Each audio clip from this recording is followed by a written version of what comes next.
प्रणाम। एक वैदिक अध्येता के दृष्टिकोण से आज हम एक ऐसे रहस्यमयी वन की इस विशेष चर्चा में प्रवेश कर रहे हैं जहां मान्यता है कि आज भी इसी क्षण अदृश्य रूप में महान ऋषि मुनि तपस्या में लीन हैं। जी हां, हम बात कर रहे हैं नैमिषारण्य की। चलिए गहराई से समझते हैं कि कैसे ये पवित्र भूमि हमारे प्राचीन ज्ञान और पुराणों का केंद्र बनी। नैमिषारण्य पवित्र भूमियों का शाश्वत सम्राट। यकीन मानिए, ये कोई साधारण जंगल नहीं है, बल्कि हमारी पूरी वैदिक चेतना का धड़कता हुआ हृदय है। हमारे प्राचीन ग्रंथों में एक अद्भुत बात कही गई है। यह तीर्थ महादेव को अत्यंत प्रिय है और महापापों का नाश करने वाला है।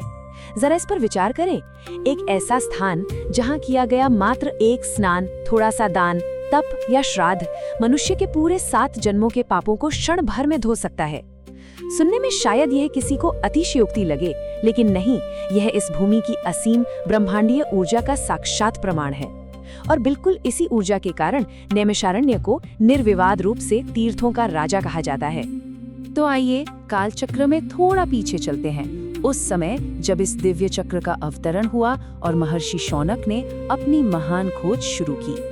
हमारे ऐतिहासिक स्रोतों के पन्नों को पलटें तो पता चलता है कि जब महर्षि शौनक और अन्य सिद्ध मुनि परम तपस्या के लिए एक एकदम शांत स्थान की तलाश में थे, तब स्वयं सृष्टिकर्ता ब्रह्मा जी ने उन्हें एक दिव्य चक्र सौंपा। उन्होंने कहा, जहां इस चक्र की नेमी यानी इसका किनारा गिरेगा, वही स्थान तपस्या के लिए सर्वोच्च होगा। जरा आंखें बंद करके उस दृश्य की कल्पना करें।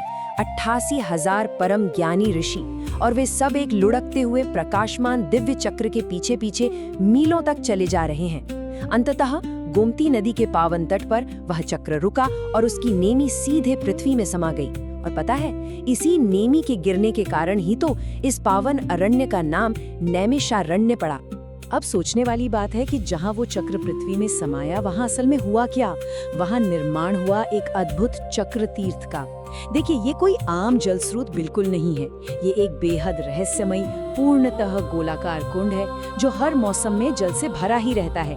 इसका जल निरंतर लगातार बाहर की ओर बहता रहता है, मानो वो पूरी पृथ्वी को अपना आशीर्वाद बांट रहा हो। हमारी प्राचीन मान्यता है कि आज भी इस एक कुंड में डुबकी लगाने मात्र से ब्रह्मांड के सभी तीर्थों का फल एक साथ प्राप्त हो जाता है। अब बढ़ते हैं नैमिषारण्य के उस कालखंड की ओर जो इसे पुराणों की जन्मस्थली और ज्ञान के एक महान यज्ञ का केंद्र बनाता है। 88,000। जरा इस संख्या पर गौर करें।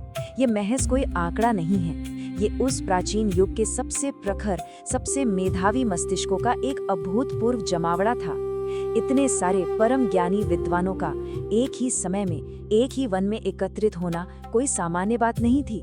वे सब वहां किसी सांसारिक कार्य के लिए नहीं, बल्कि पूरे ब्रह्मांड के सर्वोच्च सत्यों को पूरी तरह आत्मसात करने के लिए एकत्र हुए थे। एक तरह से ये मानवता का सबसे पहला और सबसे महान विश्वविद्यालय था। और उस विशाल ज्ञान पिपासु सभा का परिणाम क्या निकला? उत्तर है 18। जी हाँ, इसी पावन भूमि पर पूजनीय सूत जी उग्रश्रवा ने उन 88,000 ऋषियों के सामने 18 महापुराणों की पूरी कथा मौखिक रूप से सुना डाली। ये घटना हमें याद दिलाती है कि हमारे प्राचीन ज्ञान का संरक्षण किसी कागज या स्याही से नहीं, बल्कि एक पीढ़ी से दूसरी पीढ़ी तक जाने वाली श्रुति परंपरा के माध्यम से हुआ था। नैमिषारण्य ही वो ऐतिहासिक और पवित्र स्थली है जहां हमारे सभी पुराणों ने अपना वास्तविक आकार लिया। अब अग्नि में आहुति देने वाले यज्ञों के बारे में तो सबने सुना ही होगा, है ना?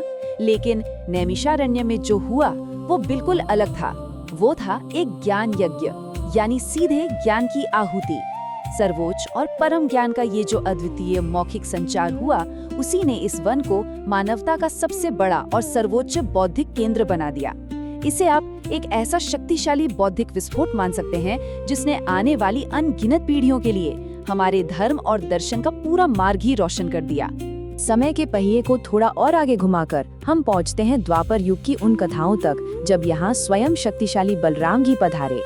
द्वापर युग में जब बलराम जी इस पवित्र भूमि पर पहुँचे तो उन्होंने कई महत्वपूर्ण कार्य किए। सबसे पहले तो उन्होंने यहाँ पवित्र यज्ञ संपन्न किए। उसके बाद बलवल नाम के एक अत्यंत भयंकर राक्षस का वध करके इस महान तपोभूमि को आसुरी शक्तियों के प्रभाव से पूरी तरह मुक्त कर दिया। और हाँ, सबसे अहम बात, ज्ञान की इस अखंड परंपरा को हमेशा हमेशा जीवित रखने के लिए उन्होंने सूत जी के पुत्र को पुराणों का एक महान वक्ता बनने का विशेष आशीर्वाद भी दिया। उन्होंने ये सुनिश्चित कर दिया कि नैमिषारण्य में बहने वाली ये ज्ञान की गंगा भविष्य में कभी भी सूखने न पाए। चलिए अब इस परम आध्यात्मिक केंद्र की वर्तमान स्थिति और यहाँ के पवित्र भूमि के दर्शन की ओर चलते हैं। आज के समय में जब कोई जिज्ञासु यहाँ आता है तो उसे यहाँ पूरा का पूरा ब्रह्मांड एक ही जगह सिमटा हुआ मिलता है। यहाँ वो चमत्कारी चक्र तीर्थ मौजूद है जो उस दिव्य चक्र का मूल उद्गम है। पास ही ललिता देवी मंदिर है जिसे एक प्रमुख शक्ति पीठ माना जाता है। और व्यास गद्दी को कैसे भूल सकते हैं? ये वो प्राचीन आसन है जहाँ बैठकर साक्षात वेद व्यास जी ने ज्ञान का संकलन किया था। इसके अलावा यहाँ हनुमान मंदिर, पंचप्रयाग और गोवर्धन महादेव जैसे कई रहस्यमयी आध्यात्मिक स्थल आज भी उसी प्राचीन ऊर्जा से स्पंदित हो रहे हैं। सच मानिए, जब कोई यहाँ के रास्तों पर चलता है तो वो सिर्फ मंदिरों के दर्शन नहीं करता, बल्कि हजारों वर्षों की उस अखंड तपस्या को महसूस करता है। अगर कोई सच में इस ब्रह्मांडीय ऊर्जा का प्रत्यक्ष अनुभव करना चाहे तो उसे ये जानना होगा कि ये दिव्य नैमिषारण्य उत्तर प्रदेश में स्थित है। यहाँ की जो मशहूर 84 कोस की परिक्रमा है वो अत्यंत पवित्र मानी जाती है और भौतिक रूप से इस अलौकिक वन तक पहुँचने का सबसे सुलभ और जमीनी मार्ग बालामऊ जंक्शन रेलवे स्टेशन से होकर गुजरता है। बस वहाँ पहुँचिए और इस पावन भूमि में प्रवेश कर जाइए। तो इन सारे प्राचीन तथ्यों और गौरवशाली इतिहास को खंगालने के बाद एक बहुत ही गहरा विचार मन में आता है। एक सवाल उठता है, यदि उन 18 पुराणों का परम ज्ञान, उनकी गूंज आज भी नैमिषारण्य के इन पुराने वृक्षों में मौजूद है, तो आज के आधुनिक जिज्ञासुओं को उसे सुनने से आखिर कौन रोक रहा है? ये भूमि सिर्फ पर्यटन की जगह नहीं है। यहाँ के हर एक कदम में गहरा इतिहास है, हर वृक्ष की जड़ों में सदियों की तपस्या है और धूल के हर कण में एक दिव्यता है। तो क्या हमारे इस आधुनिक युग का शोर शराबा उस प्राचीन ज्ञान को सुनने में बाधा बन रहा है?